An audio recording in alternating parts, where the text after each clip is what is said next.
தம்பின் நாடாளுமன்ற தொகுதியின் கீழுள்ள ரிப்பா சட்டமன்ற மக்கள் எதிர்நோக்கி வந்த சாலை, வடிகால், சமூக மண்டபங்கள் மற்றும் பொது வசதிகள் உள்ளிட்ட பல்வேறு அடிப்படை பிரச்சினைகளுக்கு முழுமையாக தீர்வு காணப்பட்டுள்ளதாக 5வது தவணையாக அங்கு போட்டியிடும் ஜாசேகாவைச் சேர்ந்த வீரப்பன் சுப்பிரமணியம் தெரிவித்தார். அத்தொகுதியில் இந்தியர்களின் எண்ணிக்கை 3வது இடத்தில் இருந்தாலும் தாம் ஒரு இந்தியர் என்ற அடிப்படையில் இந்தியர் நலன் சார்ந்த விவகாரங்களுக்கும் அதிகமான வளர்ச்சி திட்ட அமலாக்கத்திற்கும் கூடுதல் அக்கறை செலுத்தி வருவதாக 51 வயதான வீரப்பன் கூறினார்.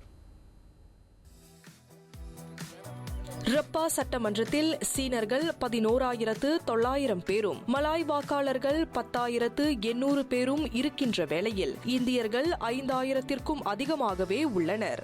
ஆயினும் மற்றவர்களுக்கு கிடைக்கும் அனைத்து சலுகைகளும் வசதி வாய்ப்புகளும் இந்திய சமுதாயமும் நிறைவாக பெற வேண்டும் என்ற வகையில் நேரடியாக சென்று அவர்களை சந்தித்து பிரச்சினைகளை கேட்டறிந்து உடனுக்குடன் அதற்கு உரிய தீர்வு கண்டு வருவதாகவும் வீரப்பன் கூறினார். அதில் முதன்மையாக ரிப்பா இடுகாட்டில் 25 லட்சம் ரிங்கிட் செலவில் கட்டப்படவிருக்கும் நவீன மின் சுடலை கட்டுமான பணியை குறிப்பிடலாம். 2018ஆம் ஆண்டே இத்திட்டத்திற்கு மாநில அரசாங்கம் அனுமதி வழங்கியிருந்தாலும் அதன் பின்னர் ஏற்பட்ட ஆட்சி மாற்றங்களினால் கால தாமதம் ஏற்பட்டிருந்தது.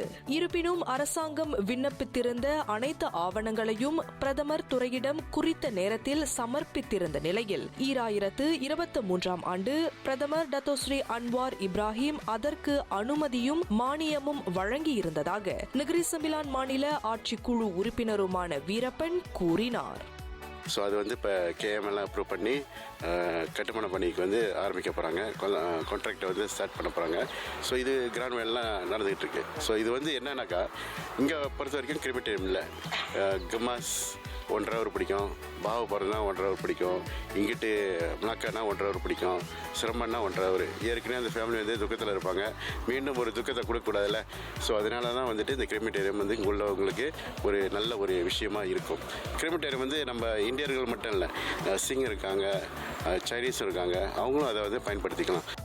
தம்பின் வட்டாரத்தில் 254 படிகளை கொண்டு குட்டி பத்துமலை என்று வர்ணிக்கப்படும் செங்கதிர் வேலவர் ஆலயத்தின் நில பிரச்சினைக்கும் தமது தலைமைத்துவத்தில் உரிய தீர்வு கண்டுள்ளதை அவர் சுட்டிக்காட்டினார். ஆரம்ப காலகட்டத்தில் டெவலப்மெண்ட் ஒர்க்கில் அந்த பிளானை பார்த்தோமா அது கணக்காக ரோட் ரிசர்வில் அந்த பில்டிங் இருக்குது. ஸோ இது ஏற்கனவே முன்னாள் அரசாங்கம் அதை முயற்சி பண்ணி உடைக்க பார்த்தாங்க. நம்ம அதை தடுத்து அந்த கோயில் நம்ம நிலம் வேணும்னு சொல்லிட்டு முயற்சி பண்ணி பக்கத்தில் ஏற்கனவே ஒரு நிறுவனம் இருந்துச்சு. அவங்க ஏற்கனவே 200 ஏக்கர் நிலம் வச்சுருக்காங்க. ஸோ இந்த 2 ஏக்கர் அவங்க கொடுக்கறதுக்கு அனுமதி கொடுத்துட்டாங்க. அப்புறம் அதுக்குள்ளே பேப்பர்ஸ் எல்லாம் சப்மிட் பண்ணி லேண்ட் ஆஃபீஸில் கொடுத்து சப்மிட் பண்ணி சப்டிவிஷன் நடக்குது. இதை தவிர்த்து தம்பின் நாடாளுமன்ற தொகுதியின் கீழ் உள்ள ஒரு தோட்டப்புற பள்ளி உட்பட 2 தமிழ் பள்ளிகளுக்கு மத்திய மற்றும் மாநில அரசாங்கங்களிடமிருந்து போதுமான நிதி திரட்டி தந்துள்ளதோடு தமது பங்களிப்பையும் வழங்கி பள்ளியில் பல வளர்ச்சி திட்டங்களை முன்னெடுத்திருந்ததை அவர் விவரித்தார். இதை தவிர்த்து வரும் காலங்களில் தாம் மேற்கொள்ளவிருக்கும் சமுதாய நலத்திட்டங்கள் குறித்தும் வீரப்பன் பகிர்ந்து கொண்டார். ருமாமு பூமியில் இது ஒரு தேவையான ஒரு விஷயம் இந்த தொகுதியை பொறுத்த வரைக்கும்.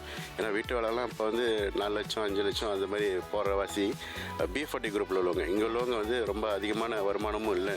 ஸோ அவங்களுக்குள்ள தகுதியான ஒரு வீடை நம்ம அமைக்கணும்னு சொல்லிட்டு நம்ம ஃப்யூச்சரில் பிளான் பண்ணியிருக்கிறோம். வரக்கூடிய காலகட்டத்தில் நம்ம இந்தியர்களுக்காக ஒரு ஹாலும் கட்டுறதுக்கு நம்ம முயற்சி பண்ணிக்கிட்டு இருக்கோம். வரக்கூடிய காலகட்டத்தில் இன்னும் இன்வெஸ்ட்மெண்ட் வரணும். ஏன்னா அப்போ தான் வேலை வாய்ப்புகள் நம்ம மக்களுக்கு இங்கே கொடுக்க முடியும். இங்கே உள்ள மக்கள் இங்கேயே தங்கி இங்கேயே வேலை செஞ்சு இங்கேயே இருக்கணும்னு சொல்லி தான் என்னோட லட்சியம். இந்த அனைத்து திட்டங்களும் ஒன்றின் பின் ஒன்றாக நிறைவேற வேண்டும் என்றால் அதற்கு மாநிலத்தில் மீண்டும் ஒருமைப்பாட்டு அரசாங்கமே ஆட்சி அமைக்க வேண்டும் என்று பர்னாமா செய்திகளுக்கு வழங்கிய சிறப்பு நேர்காணலில் வழக்கறிஞருமான வீரப்பன் தெரிவித்தார். இம்முறை அங்கு நேரடி போட்டி நிலவும் வேளையில் வீரப்பனை எதிர்த்து தேசிய முன்னணி சார்பில் மாசிசாவிலிருந்து கோ கிம் வி களமிறங்குகிறார்.